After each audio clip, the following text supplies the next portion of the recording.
సత్యనారాయణ కుమారుని నిమిత్తము వారి కుటుంబం కొరకు తప్పకుండా మనం ప్రార్థన చేద్దాము. అదేవిధంగా వారి గృహంలోనే సహోదరులు తాపాజీ గారు వారు కూడా ప్రత్యేకంగా కానుకలు పంపించారు. సో వారిని బట్టి కూడా ప్రత్యేకంగా ప్రార్థన చేయాలని తెలియజేస్తాం. వారి ఇచ్చినటువంటి కానుకలు బట్టి వారిని కుటుంబాలు దీవించబడను కాక.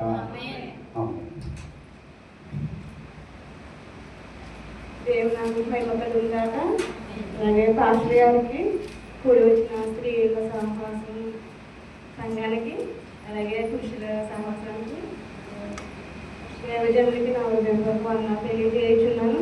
ఎందుకంటే వందనాలు తెలియజేయుచున్నాను. నాకు కీర్తన బాగా వివరించమని చెప్పి ఉన్నారు. దేవుడు మహిమ కలుగుగాక. హల్లెలూయా. 104వ కీర్తన 23 నుంచి చదువుకుందామండి. సాయంకాలం వరకు పాటుపడి తమ పనులను జరుపుకున్నట్టకే మనుషులు బయలుదేరుతుంది. ఈ వాక్యము 128వ కీర్తనలో ఉంటుంది కదా. నీ చేతుల కష్టార్జితము నువ్వు అనుభవించను. దేవుడు మనల్ని సృష్టించాడు. ఇది సృష్టి. దావీదు సృష్టిని జ్ఞాపకం చేసుకుంటాడు. తన ప్రాణంతో చెప్పుకుంటాడు అన్నమాట. సృష్టి అంటే ఇది ఆది కాను ఫస్ట్ రెండు అధ్యాయంలో ఉంటుంది మన సృష్టి. తన ప్రాణంతో నేను చెప్తున్నాడు. దావీదు కీర్తనైనా ప్రార్థన అయినా దేవుణ్ణి పొగుడతాడన్నమాట. ఏ విధంగా పొగుడతాడంటే ఇప్పుడు ఉంది కదా, జ్ఞానము చేత నువ్వు వాటన్నిటిని నిర్మించి ఉన్నావు. యెహోవా నీ కార్యములు ఎన్ని విధములుగా ఉన్నది. జ్ఞానము చేత నువ్వు వాటన్నిటిని నిర్మించి ఉన్నావు.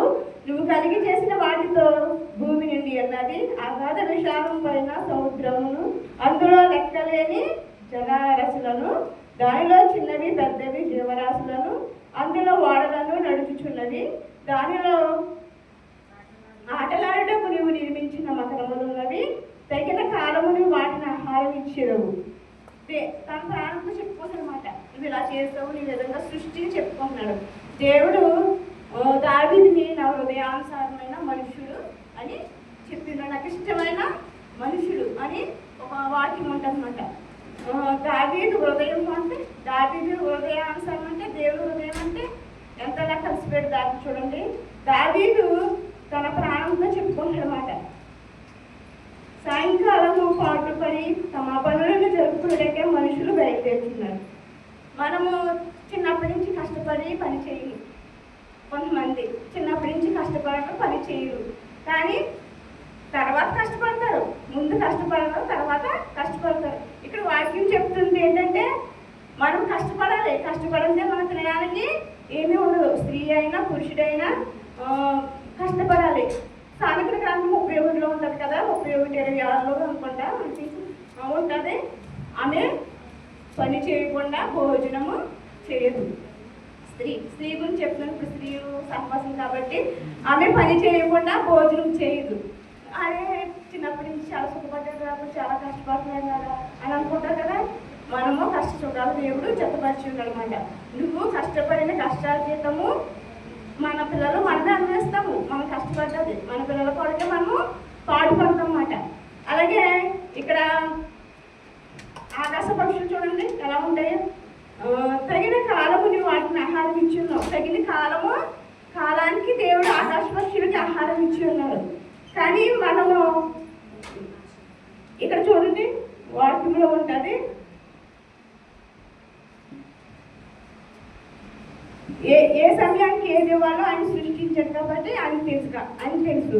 ఏ సమయానికి ఏమివ్వాలో తప్పక దేవుడు ఇస్తున్నాడు అనమాట.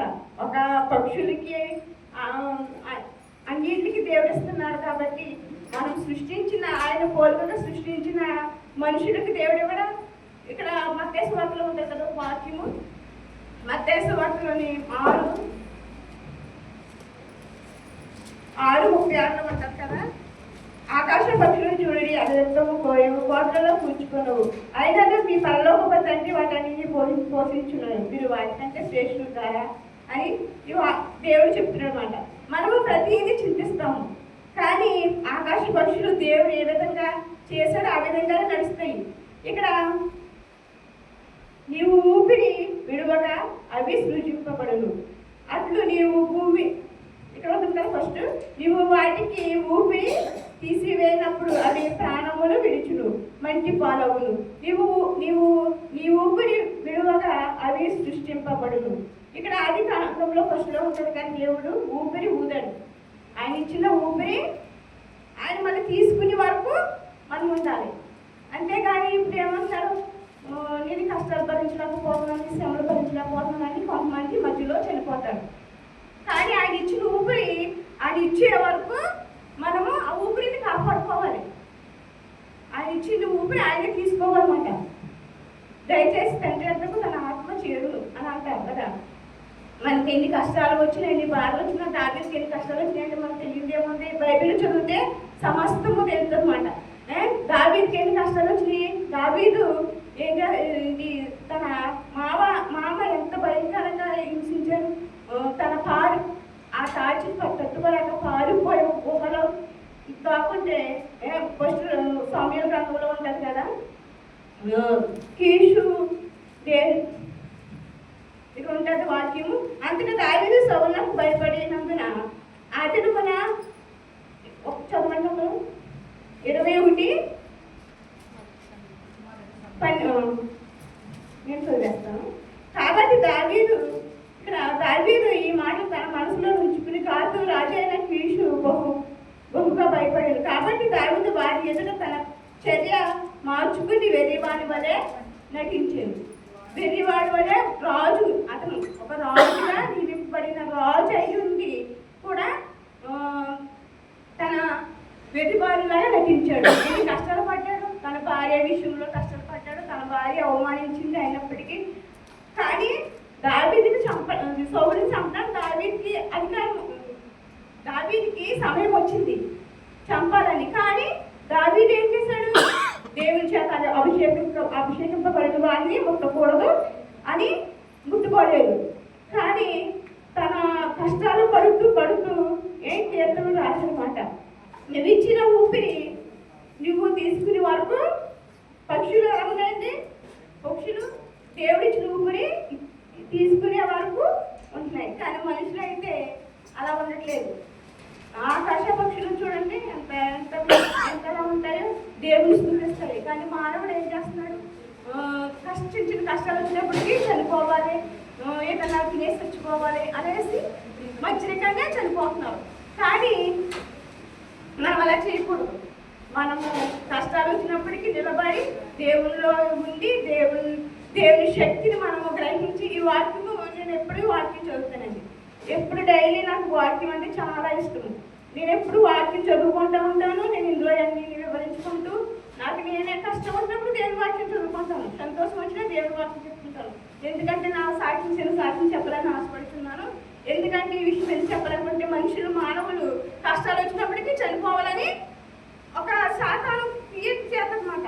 దాంట్లోని మునిగిపోతారు. కానీ మనం వాక్యం చదువుకోవాలి. అప్పుడు ఆ సమయంలో వాక్యం చదువుకుంటే తప్పక మనం చనిపోలే థాట్ ఉండదు. నాకు ముగ్గురు పిల్లలు. నాకు ముగ్గురు పిల్లల్లో నేను చిన్నప్పటి నుంచి చాలా గారంగా పెరిగాను. పిల్లమ్మ కూడా గారంగానే పెరిగాను. నేను చాలా నా అక్క మామూలు బాగానే చూసుకున్నాడు. ముగ్గురు పిల్లలు, ఒక పిల్లోడు 7 సంవత్సరాలు పెంచానండి. మంచి మీద పడుకుని ఉండేవాడు. నాకు ఈ వాక్యం చదివినప్పుడు చాలా జ్ఞాపకం వచ్చింది. ఎందుకంటే నా సాక్షి చెప్పాలని చాలా ఆశపడుతుంది. రాజుగారు తెలుసు, ఇక్కడ తమ్ముడు ఉంటారు, మొదలు తెలుసు నా పరిస్థితి. నేను చిన్నప్పటి నుంచి బయట చదువుకుంటూనే ఉన్నాను, భక్తిలోనే ఉన్నాను, ప్రార్థన చేసుకునేదాన్ని, 40 దినాలు ఉపవాసం ఉండేదాన్ని, చాలా భక్తిగా ఉండేదాన్ని. కానీ నాకు బాబు డెలివరీ కష్టము, నర్సులు కష్టం. నాకు బాబు కడుపులో బాగానే ఉన్నారు. కానీ డెలివరీ చేసినప్పుడు నర్సులు ప్రాబ్లం వచ్చి తల పట్టేసుకుంటేనే ప్రాబ్లం వచ్చేసింది. మంచి మీదే ఉండేవాడు పిల్లడు. నా బాబు మంచి మీదే ఉండేవాడు. నా దగ్గరే ఉండేవాడు కానీ ఎవరి దగ్గర ఉండేవాడు కాదు. 6 సంవత్సరాలు 7 సంవత్సరాలు పెంచిన బాత్రూమ్ పాస్కి అన్నీ అందులోనే వెళ్ళిపోయాడు. నేను ఈ బైబిల్ చదువుకుంటూ ఉండేదాన్ని. చాలా కష్టపడ్డాను, చాలా శ్రమలు పడ్డాను ఆ బాబుతో.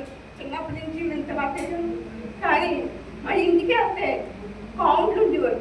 అమ్మ నువ్వు చిన్నప్పటి నుంచి బైబిలే కదా, బైబిల్తోనే ఉన్నా కదా, దైవ సేవకుల ఇంట్లోనే ఉన్నా కదా, నీకేంటి ఇలాంటి పిల్లలు ఇచ్చారు అని అడిగాడు నన్ను. ఆయన ఇంకా బతికే ఉన్నాడు. కౌంట్లు అడిగినప్పుడు ఆయనకు ఒక సమాధానం ఇచ్చాను. నేను ఆయన పెట్టిన చూడగలదు, నేను చూడగలదని పెట్టిన నాకు ఇచ్చాడు. నువ్వు చూడలేదంటే పెట్టినాయి, కానీ నేను చూస్తానంటే నాకు ఇచ్చేది పెట్టినాయి. కాబట్టి పెట్టి ఎంతకాలం ఉంటే నాకు వరకు పెంచుతాను, దేవుడు బాగు చేసి దేవుడు నాన్న మహిమ అని చెప్పాను ఆయనతోటి. మనం క్రైస్తవులు అన్నవాళ్ళు మనం ఉండాలి, కానీ చిన్న చిన్న విషయాలకు దేవుడిని దూషించేస్తాం. దూషించే మామూలుగా నేను కూడా ఒక్కొక్కసారి బాగా కలుగుతుంది, కానీ మనం క్రైస్తవులు అనేవాళ్ళు ఒక ప్రత్యేక రీతిలో మనం ఉండాలి. ఆ పెట్టిన అలా పెంచుకొచ్చి నేను ఇప్పుడు కూడా అన్నం సరిగ్గా తినలేదు, నేను ఇంత అన్నం కంటే ఎక్కువ తినలేదు. ఆ పెట్టిన సాయంత్రం చేసి అన్నం తినేదాన్ని కాదు, అన్నం అసలు తినేదాన్ని కాదు. కానీ దేవుడు ఆ బిడ్డ నా ప్రేమతో, నా బిడ్డ చాలా మంచి ఉన్న బిడ్డ ఎలా ఉంటుంది, ఉల్లాక పురుపులు అవన్నీ ఉంటాయి. కానీ నా బిడ్డ చనిపోయే వరకు చాలా స్వచ్ఛముగా తెల్లగా చాలా బాగానే మర్చండి నాకు లేదు. అంతలాగా దేవుడు తీసుకుని వాళ్ళు నా బిడ్డని నేను అలా పెంచాను. మరి ఆ సమయంలో చనిపోవాలని థాటు నాకు వచ్చింది. ఎందుకు ఈ బ్రతుకు, నేను దేవాన్ని నేను ఏ పాపం చేసుకున్నాను, నేను నీ బైబిల్ చదువుకునేదాన్ని, నేను ఏమైనా పాపం చేత క్షమించు. నా బిడ్డ ఒకే చెప్తాను, చనిపోయే రోజు మా అత్తయ్య మా మామయ్య ఎవ్వరూ లేడు. మాస్టర్ గారు వేరే చర్చికి వెళ్ళి వచ్చి నైట్ మా దగ్గర ఊర్లో ఉంటే మా ఇంటి దగ్గర పడుతున్నారు. బాజోట్ గారు పడుకుంటే నేను బాబు ఏడుస్తున్నాడు. నైట్ మా ఆయన కథలు ఉండేవారు. బాబు ఏడుస్తుంటే నొప్పి వచ్చేసి ఏడుస్తున్నాడు. ఎప్పుడు నైట్ నిద్రపోని ఇచ్చివాడు కాదు, నైట్ అంతా నిద్ర ఉండేది కాదు, నైట్ నిద్రపోని ఇచ్చివాడు కాదు. కానీ నైట్ అంతా నిద్రపోని ఇవ్వకుండా ఏడుతుంటే ఒంటి గంటకి ఒళ్ళు మరి పడుకోబడితే ఏడుతాడు. పిల్లడని ఒళ్ళో పెట్టి కూర్చుని కూర్చుని అలాగే చూసుకుంటూ మళ్ళీ పడుకోబట్టి ఏడ్చాడు. దాకా కష్టం ఏడ్చాడు కదా బాబు అనేసి బాధేసి ఒళ్ళో పెట్టుకుని బైబిల్ చదువుకునేదాన్ని.